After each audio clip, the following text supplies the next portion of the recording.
Kap 9. Kif kien għaddej lema raġel qama minn twelidu, u d-dixxipli tiegħu staqsewh: Rabbi, dan twieled qama għax dineb hu stess, jew għax dimbu l-ġenituri tiegħu? Ġesu wieġeb: Mhux għax dineb hu jew il-ġenituri tiegħu, imma ġralu hekk biex l-għemil ta' Alla jidher fih. Sakemm għadu binar jeħtieġilna nagħmlu x-xogħol ta' dak li bagħatni, għax jasal il-lejl meta ħadd ma jkun jista' jaħdem. Sakemm għadni fid-dinja, jiena hu id-dawl tad-dinja. Kif qal dan, beżaq fl-art, għamel minnu qisu tajn u dilek bih għajnejn ir-raġel għama. U qallu: Mur inħasel fil-menqa ta' Silwam. Din tfisser il-mibgħut. Mela dak mar, inħasel u ġie jara. Il-ġirien u dawk li s-soltu kienu jarawh għax hu kien tallab qalu: Dan mhuwiex dak li kien joqgħod bil-qeda jittallab. Xi wħud qalu: Iva hu. Oħrajn qalu: Le, imma jixbħu. Iżdu qalilhom: Jiena hu. Qalulu: Mela kif infetħulek għajnejk? Weġibhom: Wieħed raġel jgħidulu Ġesu, għamel ftit tajn, dilik li għajnejja bieħu qalli: Mur fis-Silwam u nħasel hemm. Mort, inħsilt u ġejt nara. Qalulu: Fejn huwa dan ir-raġel? Qalilhom: Ma nafx. Lil dan il-bniedem li fl-imoddi kien għama ħaduh għand il-Fariżej. Issa dakinhar li Ġesu għamel it-tajn u fetaħ għajnejn il-għama inserta kien is-sibt. Il-Fariżej ukoll staqsew mill-ġdid lill-għama kif sar jara, u qalilhom: Għedli ftit tajn fuq għajnejja, mort ninħasel u issa qiegħed nara. Xi wħud mill-Fariżej qalu: Dan il-bniedem mhuwiex ġej minn għand Alla, għax ma jħaress is-sibt. Iżda oħrajn qalu: Kif jista' wieħed midneb jagħmel sinjali bħal dawn? U ma qablux bejniethom. U reġgħu qalu lill-għama: Inxidherlek minnu, issa li fetaħlek għajnejk? Qalilhom: Dak profeta.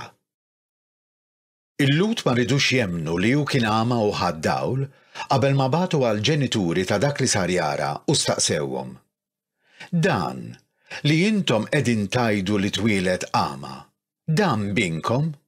Mill-issa kif ġie jara?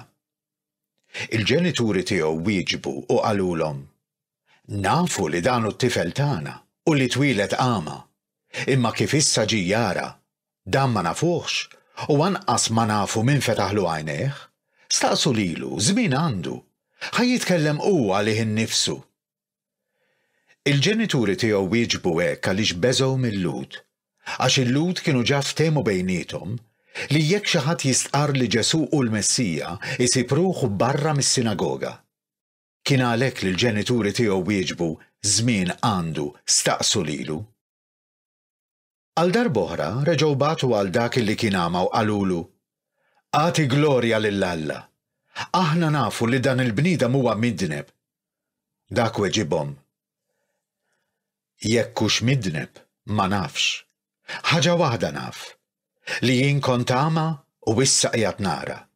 Qalulu: Immux għamillek, kif fetaħhomlok għajnejk? U hu weġibhom: Ġa għidtilkom u ma smajtux.